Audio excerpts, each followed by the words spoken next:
விக்ரம் ஃப்ளைட்டில் ஏறுவதற்காக மிகுந்த பதற்றத்தோடு ஏர்போர்ட்டுக்கு ஓடிக்கொண்டிருந்தான். ஆனால் அவன் தோற்றத்தை பார்த்து அங்கிருந்த CISF செக்யூரிட்டி கார்டு அவனை உள்ளே அனுமதிக்கவில்லை. ஹேய், எங்க போயிட்டு இருக்க நீ? சார், எனக்கு யூஎஸ்க்கு ஃப்ளைட் இருக்கு. நெக்ஸ்ட் 30 மினிட்ஸ்ல ப்ளீஸ் சார். எடு டிக்கெட் எடு. சார், டிக்கெட் உள்ள இருக்க என்னோட மேனேஜர் கிட்ட இருக்கு. Please sir. ஏய் போ, அதெல்லாம் உள்ள விட முடியாது. இடியட். இது ஏர்போர்ட், பஸ் ஸ்டாண்ட் இல்ல. எவன் வேணாலும் உள்ள போறதுக்கு. போ முதல்ல இங்க இருந்து. கையெடுத்து கும்பிடுறேன். 30 மினிட்ஸ்ல எனக்கு யூஎஸ் ஃப்ளைட் இருக்கு. ப்ளீஸ் சார், டிக்கெட் உள்ள இருக்கு. நீ ஒரு பிச்சைக்காரன். Dress எல்லாம் அழுக்கு, செப்பல் ஃபுல்லா மண்ணு. என்ன சொல்ற? உனக்கு ஃப்ளைட்டா? அரை மணி நேரத்துல, அதுவும் யூஎஸ் போறதுக்கு. டேய், கனவுல கூட உன்னால அங்க ஃப்ளைட்ல போக முடியாது. போ, சரி கதை போ. நான் உங்க முன்னாடி கையெடுத்து கும்பிடுறேன். எனக்கு ஃப்ளைட் இருக்கு. ப்ளீஸ், நான் போகணும் சார். ப்ளீஸ். அப்ப நீங்க எது போக மாட்டல? ப்ளீஸ் சார், நான் உங்களை கெஞ்சி கேக்குறேன் சார். ப்ளீஸ் போடா சார். உன்னை நான் அடிச்சு கொன்னுடு வேண்டாம், புரியுதா?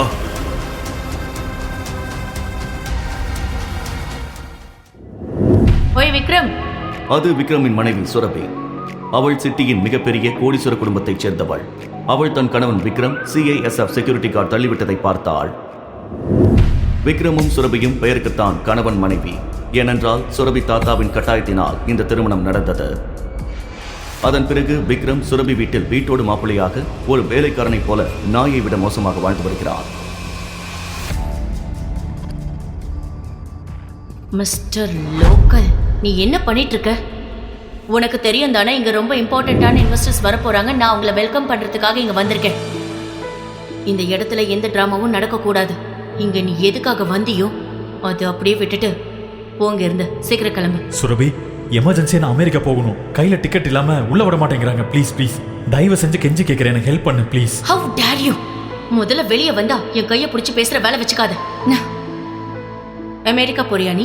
எனக்கு அமெரிக்காவோட ஸ்பெல்லிங் ஒரே ஒரு தடவை சொல்லிடு. அமெரிக்காவுக்கு ஸ்பெல்லிங் சொல்லு. உன்ன மாதிரி ஒரு ஆளுக்கு நான் எதுக்கு அமெரிக்கா டிக்கெட் போட்டு தரணும்? விக்ரம் பிளாட்ஃபார்மில் தள்ளுவண்டி வைத்து சுண்டல் வியாபாரம் செய்து வருகிறான். இவனுக்கு அமெரிக்காவில் என்ன விலை இருக்க போகிறது? வாயை மூடிட்டு இங்கிருந்து போய் நான் கூட்டிட்டு வர இன்வெஸ்டர்ஸ்க்கு ஒழுங்கா பிரேக்ஃபாஸ்ட் ரெடி பண்ணி வை. வேற எந்த கோல்மால் வேலையும் பாக்குறதுக்கு முன்னாடி ஒரு தடவை யோசிச்சுக்கோ. இப்ப வெளிநாட்டுக்கு போறத பத்தி யோசிச்சுட்டு இருக்கல. வீட்டை விட்டு வெளியே போக முடியாத மாதிரி நீ யோசிச்சு பார்க்காத அளவுக்கு உன்னை வீட்டுக்குள்ளேயே அடக்கி உடக்கி வச்சிருவேன். ஜாக்கிரதையா இருந்துக்கோ ப்ளீஸ். ஒரு வாட்டி தான் சொல்லுவேன். சுரபி, உன்னோட இன்ஃப்ளூயன்ஸை வச்சு எனக்கு ஹெல்ப் பண்ணு ப்ளீஸ். அப்போது சுரபியின் பிசினஸ் பார்ட்னரான சந்துரு அங்கு வந்தார். சுரபியிடம் பேசினான். ஹே, இந்த மாதிரி பிச்சைக்காரங்க கிட்ட உனக்கு என்ன பேச்சு? 50 ரூபாய் தூக்கி போட்டு துரத்து. நீ தேவையில்லாம தலையிடாத. நான் என் வைஃப் கிட்ட பேசிட்டு இருக்கும்போது. இவன் என்ன சொல்றான் சுரபி? இவன் உன் ஹஸ்பண்டா? சந்துரு இந்த கேள்வியை கேட்டவுடன் சுரபி அதிர்ச்சியால் அமைதியாக நின்றாள். அதன் பின் சிரித்துக் கொண்டே பேசினாள். Come on Chandru, seriously? Look at him. இவனுக்காக சந்தேகப்படுறியா? இவன் அப்பியரன்ஸ பாரு. இந்த ஆள் கூட நிக்கிறதுக்கே எனக்கு கேவலமா இருக்கு. நீ நினைச்சு பாரு. இவெல்லாம் என் ஹஸ்பண்டா? பிச்சை கேட்டு வந்தான் சந்துரு. ஒன்னு பிச்சை போடு, இல்லைன்னா இங்க இருந்து துரத்து. ஏன்னா இந்த ஆளு என்னோட ஹஸ்பண்டா இருக்கவே முடியாது. முதலில் சுரபியை விக்ரம் சிட்டி ஹாஸ்பிட்டலில் தான் பார்த்தான். அவன் அம்மாவிற்காக அந்த ஹாஸ்பிட்டல் சென்றிருந்தான். ஒரு பணக்கார பெண் அவளுக்கான மற்ற வேலைகளை விட்டுவிட்டு ஹாஸ்பிட்டலில் இருந்த கேன்சர் பேஷண்ட்களிடம் கிஃப்ட் கொடுத்து கொண்டிருந்தாள். அவள் மிகுந்த அன்போடும் கருணையோடும் கிஃப்ட் கொடுத்தாள். அந்த கேன்சர் பேஷண்ட்டுகளும் அவர்கள் அன்பை அவளிடம் வெளிப்படுத்தினர். இந்த விஷயத்தை பார்த்ததிலிருந்து விக்ரம் சுரபியிடம் தன் மனதை இழந்தான். அப்போதிலிருந்தே விக்ரம் சுரபியை காதலிக்க ஆரம்பித்து விட்டான். ஆனால் அங்கு நின்று கொண்டிருந்தவன் தான் தன் கணவனாக போகிறான் என்று அவளுக்கு தெரியவில்லை.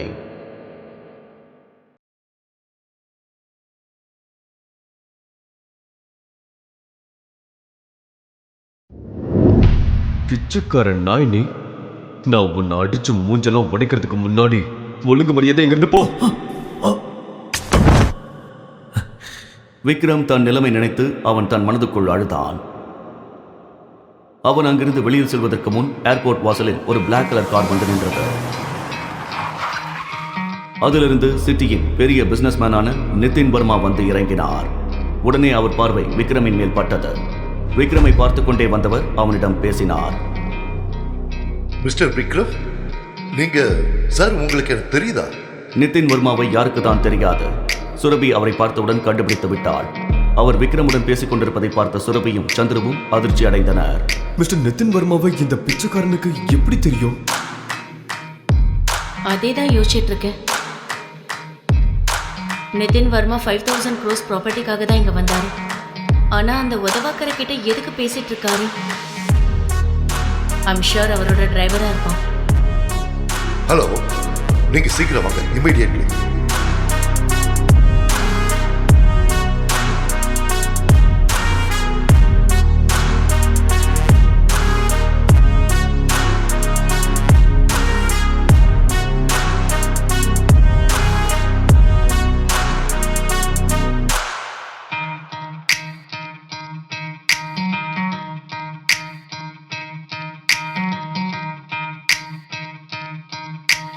மிஸ்டர் நிதின் வர்மா கிட்ட கெஞ்சி கூத்தாடி எப்படியோ ஏர்போர்ட்ல என்டர் ஆயிட்டான். ஆனா ஏர்போர்ட்ல போய் என்ன பண்ண போறான்னு தெரியல.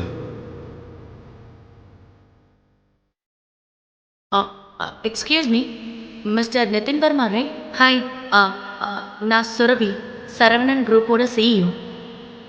Please don't mind me asking. நீங்கள் ஒருத்தர்கிட்ட பேசிட்டு இருந்தீங்கல்ல, உங்களுக்கு அவனை எப்படி தெரியும்? ஏன்னா அவன் பார்க்க ரொம்ப லோக்கலாக தெரியுறான். உங்களுக்கு அந்த உதவக்கரையை எப்படி தெரியும்? You mean mister Vikram? Are you kidding? நீங்க மிஸ்டர் விக்ரமா லோக்கல்னு சொல்றீங்க? பிசினஸ் மார்க்கெட் பக்கமே வந்தது இல்லையா மேடம்? தேவையில்லாம அவர் இப்படி பேசாதீங்க. ஓகே, நான் கிளம்புறேன். சுரபி நிதின் வர்மாவின் இந்த வார்த்தைகளை கேட்டு ஏன் இப்படி பேசுகிறார் என்று சற்று குழப்பம் அடைந்தாள். மறுபக்கம் ஏர்போர்ட்டுக்குள் சென்ற விக்ரம் மிகுந்த பதட்டத்தோடு ஓடிக்கொண்டிருக்கும் போது அவனது மேனேஜரை சந்தித்தான். இதுதான் உங்க யூஎஸ்கான டிக்கெட். இது உங்களோட ஃபோன். சீக்கிரம் கேட் நம்பர் 3 போங்க. உங்ககிட்ட டைம் இல்லை. Okay, thank you. விக்ரம் மேனேஜரிடம் பேசிவிட்டு கேட் நம்பர் 3க்குள் நுழைந்தான். கேட் நம்பர் 3க்குள் சென்று கொண்டிருக்கும் போது திடீரென்று ஒரு ஆண் வந்தான். அவனை இடித்து இருவரும் கீழே விழுந்தனர்.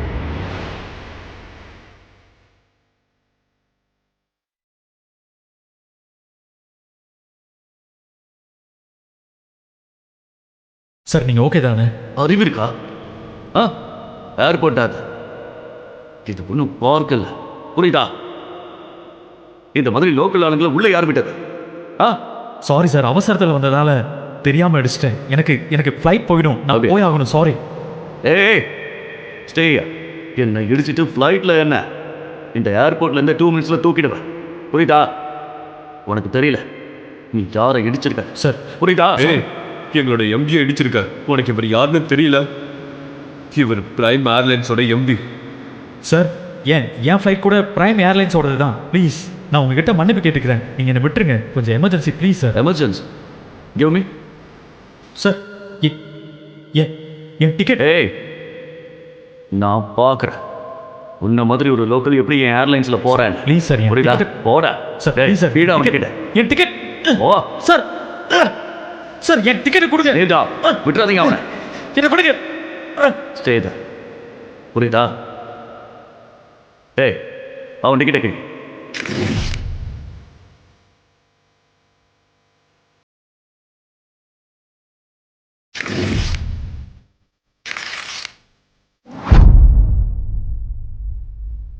You better watch it, okay?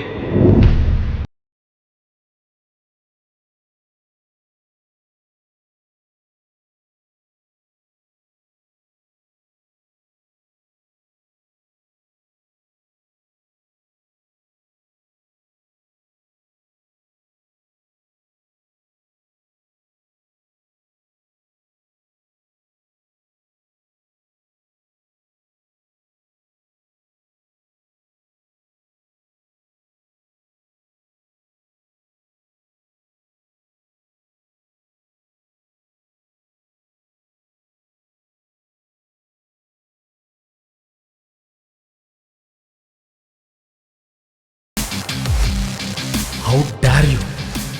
என்ன தைரியம் இருந்தால் என் டிக்கெட்டை கிழிச்சிருப்பேன். ஒரே ஒரு ஏர்லைனுக்கு எம்டியாக இருந்துக்கிட்டு ரொம்ப பெரிய ஆள் நினைப்போ. 10 நிமிஷம், அடுத்த 10 நிமிஷத்தில் உன்னை கீழே தள்ளுறேன். பார்க்குறியா? 10 நிமிஷத்தில் என்ன கீழே தள்ளுறானா? அவ்வளோதானே சேலஞ்சு? சரி, நான் இங்கே இருக்கேன், பார்க்குறேன் நீ என்ன பண்ணுற. இரு. பார்க்குறேன், நிறைய பேர்த்த பார்த்தாச்சு. ஹலோ, நான் சொல்றத கேளு. விக்ரம் மாஸ்டர் பேசுறேன்.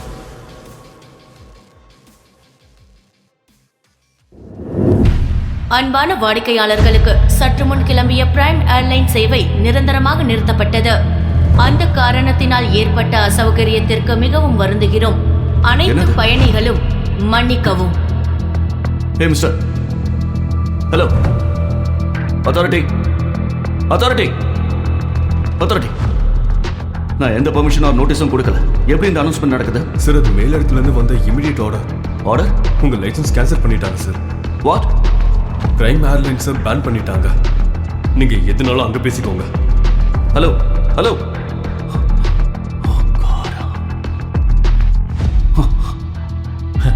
நான் சொன்னேன்ல, 10 நிமிஷத்தில் உன்னை ரோட்டுக்கு கொண்டு வந்துட்டேன்னா உன்னோட ஏர்லைனை பேன் பண்ணிட்டேன்.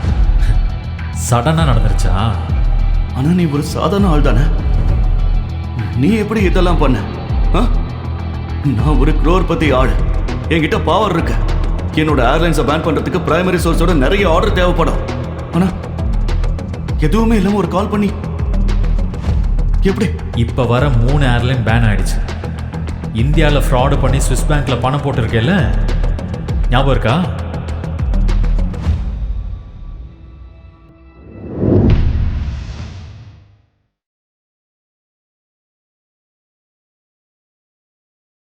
ஏய், அதுக்காக உன்னை ஜெயிலில் போட்டிருக்கணும்.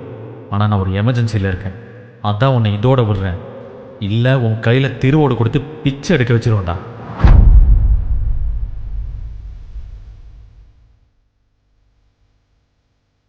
சார், நீங்கள் அர்ஜென்ட்டாக யூஎஸ்க்கு போய் ஆகணும்.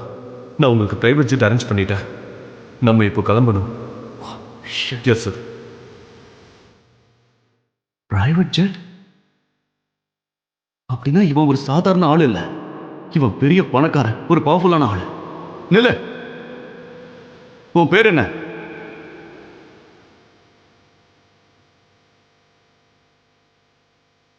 உன் பேர் என்ன? சாரி, மன்னிச்சிருங்க சார், மன்னிச்சிருங்க. ஹானஸ்ட்லி, முன்னாடியே தெரிஞ்சிருந்தா நான் உடனே உங்களுக்கு ஃப்ளைட் அரேஞ்ச் பண்ணியிருப்பேன். Please please forgive me sir. இனிமே இந்த மாதிரி தப்பு நடக்காது சார். இப்போ ஏர்லைனே இல்லையே, தப்பு எப்படி நடக்கும்? சார்,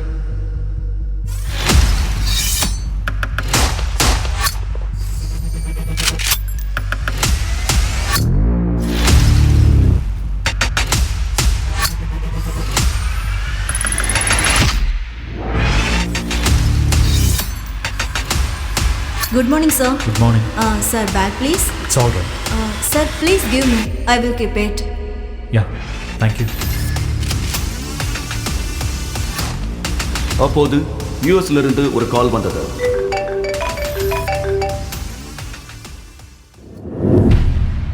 ஹலோ விக்ரம் சார், நீங்க யூஎஸ் வரதுக்கு எந்த அவசியமும் இல்லை. பிளட் டோனர் கிடைச்சிட்டாங்க. பெரிய ஐயா இப்ப சேஃப் ஆயிட்டாரு. நாங்க எல்லாரும் நாளைக்கு இந்தியா வரோம். Thank God. நான் ரொம்ப பயந்துட்டேன். Keep me posted, okay? Okay. இப்போது விக்ரம் எந்த டென்ஷனும் இல்லாமல் ஏர்போர்ட்டில் இருந்து கிளம்பி நேராக தன் மாமியார் வீட்டுக்கு வந்தான்.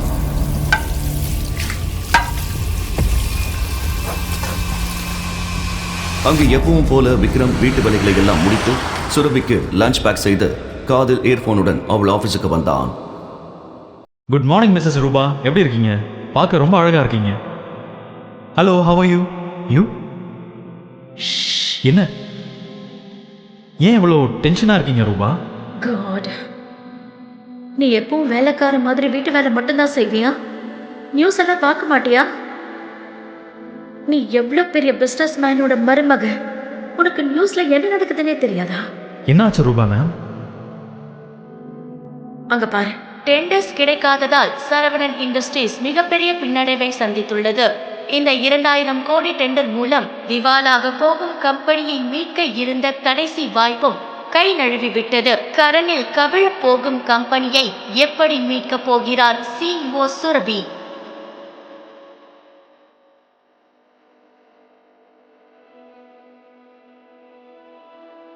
ரிஷப் சுரபியின் பிசினஸ் பார்ட்னர். அவன் சுரபியை திருமணம் செய்ய இருந்தான். ஆனால் சுரபியின் தாத்தா இறப்பதற்கு முன் தெருவில் உணவு விற்கும் சாதாரண இளைஞனான விக்ரமுக்கு தன் பேத்தியை கட்டாயப்படுத்தி திருமணம் செய்து வைத்தார். பின் அவர் இறந்துவிட பிசினஸ் பொறுப்பு அனைத்தும் சுரபியின் அப்பா சரவணனின் தலையில் விழுந்தது. பிரச்சனையில் இருக்கும் கம்பெனியை மீட்க சரவணன் மிகவும் போராடினார். ஆனால் எல்லாம் தோல்வியில் முடிய மன உளைச்சலில் சரவணன் படுத்த படுக்கையானார். அதனால் சுரபி கம்பெனி பொறுப்பை ஏற்று நடத்தி வருகிறாள். ரிஷப் நினைத்தால் இந்த பிரச்சனையை தன் அப்பாவின் நண்பர் நாராயணன் மூலம் சுலபமாக முடிக்கலாம். ஆனால் அவளை அடைய முடியாத கோபத்தில் அவன் உதவ முன்வரவில்லை. சுரபி எப்படியாவது கம்பெனியை மீட்க வேண்டும் என்ற பதட்டத்தில் இருந்தாள்.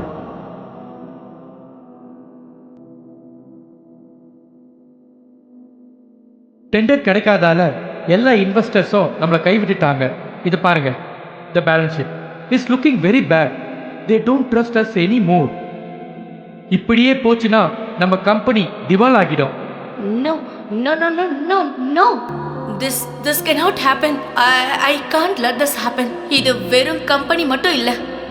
தாத்தா அவரோட ரத்தத்தை சிந்தி உழைச்சு இந்த கம்பெனியை உருவாக்கி இருக்காரு. இங்க இருந்து வெளிநாடு வரைக்கும் கம்பெனியை கொண்டு போயிருக்காரு. இது அவரோட பல வருட உழைப்பு கனவு. ஒரு சின்ன தப்பால அவரோட இத்தனை வருஷம் உழைப்பும் தியாகமும் வீணா போறத நான் விட மாட்டேன். We have to do something. I can't lose this company. This is not the option. நீங்க ஏதாவது பண்ணுங்க ப்ளீஸ். ஏதாவது ஐடியா இல்ல சொல்யூஷன் கொடுங்க. Somebody just find a way. Surabhi, உன் தாத்தாவுக்கு சில லாயல் அசோசியேட்ஸ் இருந்தாங்க. அவங்க கூட நாங்கள் பிஸ்னஸ் பண்ணோம். ஆனால் தாத்தா போனதுக்கப்புறம் ரிஷப் கொடுத்த இன்ஸ்ட்ரக்ஷன்ஸ் படி அவங்க கூட நாங்கள் பிஸ்னஸை ஸ்டாப் பண்ணிட்டோம். உனக்கு ஓகேனா அவங்க கூட கம்பெனி மர்ஜர் பற்றி பேசலாம். Uncle, that's not an option. எனவே எனக்கு நியூஸ் பார்த்ததுக்கு அப்புறமா அவங்க நம்ம கூட மர்ஜர் பண்ணுவாங்களான்னு சந்தேகம் தான். மோகன், let's look at other option. Meanwhile, what can we do? ராஜமோகனும் சுரபியின் தாத்தா புருஷோத்தமனும் பல வருட நண்பர்கள். ஆனால் இன்று பெயரளவில் மட்டுமே அவர் கம்பெனியின் அட்வைசர். டெண்டர்ஸ் கிடைக்காததால் சரவணன் இண்டஸ்ட்ரீஸ் மிகப்பெரிய பின்னடைவை சந்தித்துள்ளது. ஹலோ, இந்த 2000 Yes, ma'am. டெண்டர் மூலம் Yes, ma'am, I'll get the files. கம்பெனியை மீட்க இருந்த கடைசி வாய்ப்பும் கை நழுவி விட்டது. கடனில் கவிழ போகும் கம்பெனியை எப்படி மீட்கப் போகிறார் CEO சுரபி?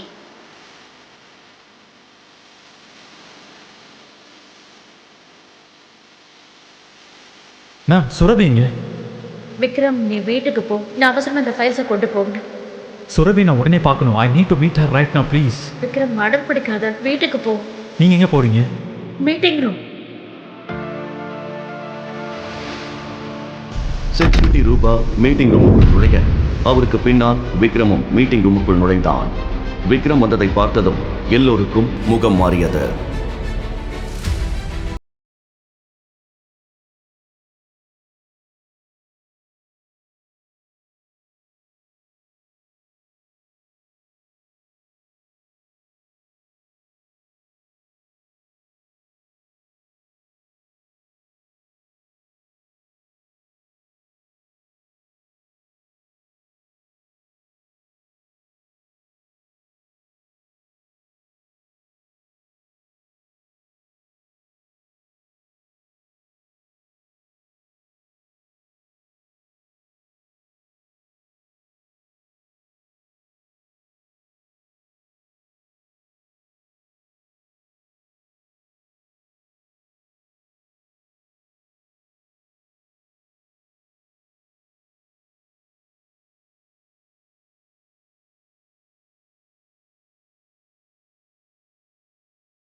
ரூபா விக்ரமை ஆபீஸின் மொட்டை மாடிக்கு அழைத்துச் சென்றார். விக்ரம், சொல்லுங்க மேடம். நீ மீட்டிங் ரூம்ல என்ன சொன்ன? உன்னால கம்பெனியை காப்பாற்ற முடியுமா? எப்படி? எப்படி காப்பாற்ற முடியும்னு என்னால் இப்போ சொல்ல முடியாது. ஆனால் உங்கள் ஹெல்ப் வேணும் ரூபா மேம். கம்பெனிஸோட சில டீட்டெயில்ஸ் எல்லாம் எனக்கு வேணும். என்ன டீடைல்ஸ்? எனக்கு share holders and investors list வேணும். அண்ட் பேலன்ஸ் ஷீட்டும் பார்க்கணும். அப்போ தான் ஏதாவது பண்ண முடியும். இப்போ கீழே நடந்த விஷயத்துக்கு அப்புறம் நம்ம கம்பெனியோட ஸ்டாஃப்ஸ் யாருமே உனக்கு ஹெல்ப் பண்ணதுக்கு தயாராக இருக்க மாட்டாங்க. ஆனால் ஒருத்தர் இருக்காரு, அவர் உனக்கு ஹெல்ப் பண்ணுவார். ஆ? ஆனால் நீ அவரை சம்மதிக்க வைக்கணும். யாரு? Rajamohan sir. I think he can help you. அவர் சுரபியோட தாத்தா கூட ரொம்ப க்ளோஸாக இருந்தார். ஆனால் ரிஷப் வந்ததுக்கு அப்புறமா அவன் சைட்லைன் பண்ணிட்டான். அவர் செயின் ஸ்மோக்கர். 1 மணி நேரத்துக்கு ஒரு தடவை சிகரெட் பிடிக்க இங்கே வருவார். நீ இங்கேயே வெயிட் பண்ணி அவர்கிட்ட பேச ட்ரை பண்ணு. நான் கீழே போகிறேன். ஓகே? ஓகே. விக்ரம் அங்கு ராஜமோகனுக்காக காத்திருந்த சமயத்தில் தன் போனை எடுத்து ஒருவருக்கு போன் செய்தான். ஹலோ, எப்படி இருக்கீங்க? விக்ரம் சார், உங்களை நேர்லையும் பார்த்தாச்சு, ஃபோன்லையும் பேசியாச்சு. நான் சூப்பராக இருக்கேன். சரி சொல்லுங்க சார். எனக்கு ஒரு ஹெல்ப் வேணும். It's my pleasure sir.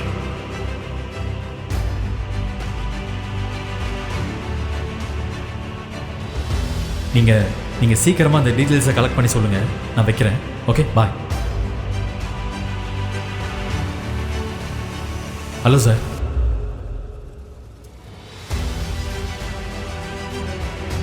Rajmohan sir, Saravanan industries and Rana company merger எப்படி இருக்கும்?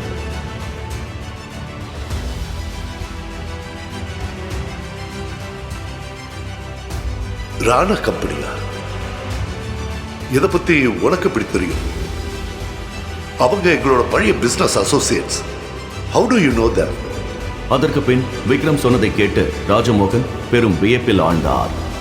உடனே ராஜமோகன் விக்ரமை தன்னோடு அழைத்துக் கொண்டு மீட்டிங் ரூம் சென்றார்.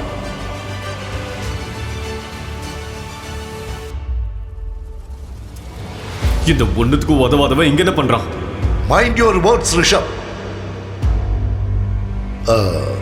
சுரபி, நாம விக்ரம் சொல்றதை கேட்கிறோம். Because he has a very good plan. பிளானா? இவனா? யூஸ்லெஸ். உன் வயசை விட அதிக வருஷம் நான் இந்த கம்பெனியில் உழைச்சிருக்கேன்.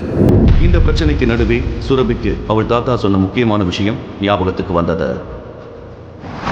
அம்மாடி சுரபி, விக்ரம் உனக்கு ஒரு நல்ல துணையாக இருப்பான்.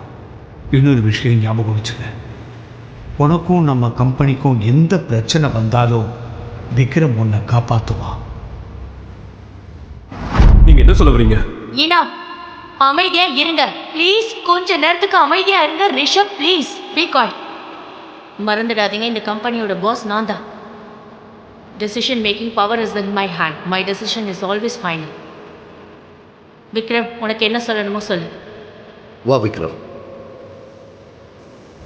எங்க உட்கார். முதல்ல எனக்கு கம்பெனியோட share holders and investors list வேணும். அண்ட் பேலன்ஸ் ஷீட்டும் வேணும். அதை பார்த்து தான் பேச முடியும். Surabhi, this is too much. நம்ம கம்பெனியோட டீட்டெயில்ஸை அவ்வளோ ஈஸியாக ஷேர் பண்ணக்கூடாது. விக்ரம் கிட்ட லேப்டாப் கொடு ப்ளீஸ். இந்தா. சுரபி, நீ இவன் ரிஷப், நீ உன் பாஸோட ஹஸ்பண்டை பற்றி பேசிகிட்டு இருக்கங்கிறத மறந்துடாத. Next time be careful Rishabh. 2 வருடங்களில் முதல் முறையாக சுரபி விக்ரமை சப்போர்ட் செய்தாள். விக்ரம் சந்தோஷத்தில் திளைத்தான். Vikram, you continue.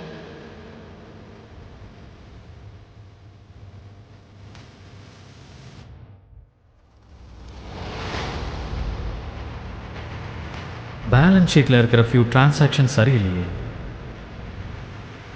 Investors company விட்டு போகிறதுலையும் ஒரு பேட்டர்ன் இருக்குது. Something is wrong. அட மேடம், இவர் என்ன பேசிட்டு இருக்காரு? தேவையில்லாததெல்லாம் பேசிட்டு இருக்காத. கம்பெனியை எப்படி காப்பாற்றணுங்கிறத சொல்லு. நாம் நம்ம கம்பெனியோட எல்லா ஷேர்ஸையும் பைபேக் பண்ணுவோம். Simple. O wow, what a fresh new plan. அட, இதை பற்றி எல்லாம் நாம யோசிக்காமையா உட்காந்துருக்கோம். அமைதியா இருங்க. Vikram, we don't have the funds. Give me 1 minute, just 1 minute. Vikram தனியாக போய் ஒரு ஃபோன் செய்தான். அதை கேட்டு எல்லோரும் திகைத்து போயினர்.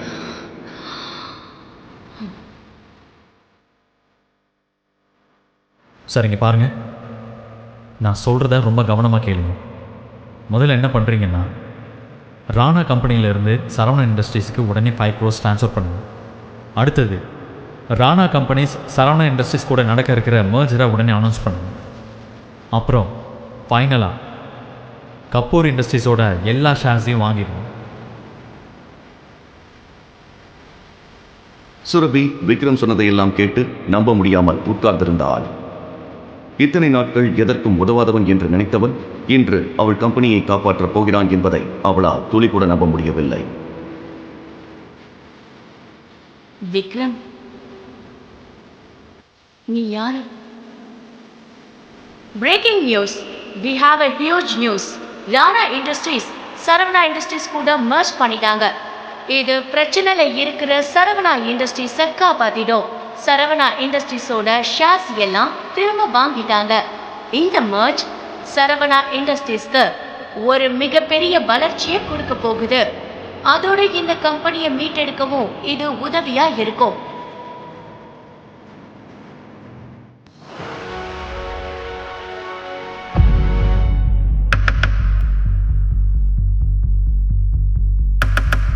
விக்ரம் சுரபி கேட்ட கேள்விக்கு பதில் அளிப்பானா? விக்ரம் உண்மையில் யார்? அவன் ரகசியம் என்ன? அவனுக்கு ராணா இண்டஸ்ட்ரீஸுடன் என்ன தொடர்பு? பாக்கெட்டில் 10 ரூபாய் இல்லாதவன் எப்படி 5 கோடி பணத்தை கொண்டு வந்தான்? எப்படி ராணா கம்பெனியோடு மெர்ஜர் நடத்தினான்? சுரபிக்கு டெண்டர் கிடைக்காததற்கு ரிஷப் தான் காரணமா? இந்த கேள்விகளுக்கெல்லாம் விடை தெரிய உடனே பாக்கெட் எஃப்எம் டவுன்லோட் செய்து கேளுங்கள். Mister local. லிங்க் டிஸ்கிரிப்ஷனில் கொடுக்கப்பட்டுள்ளது.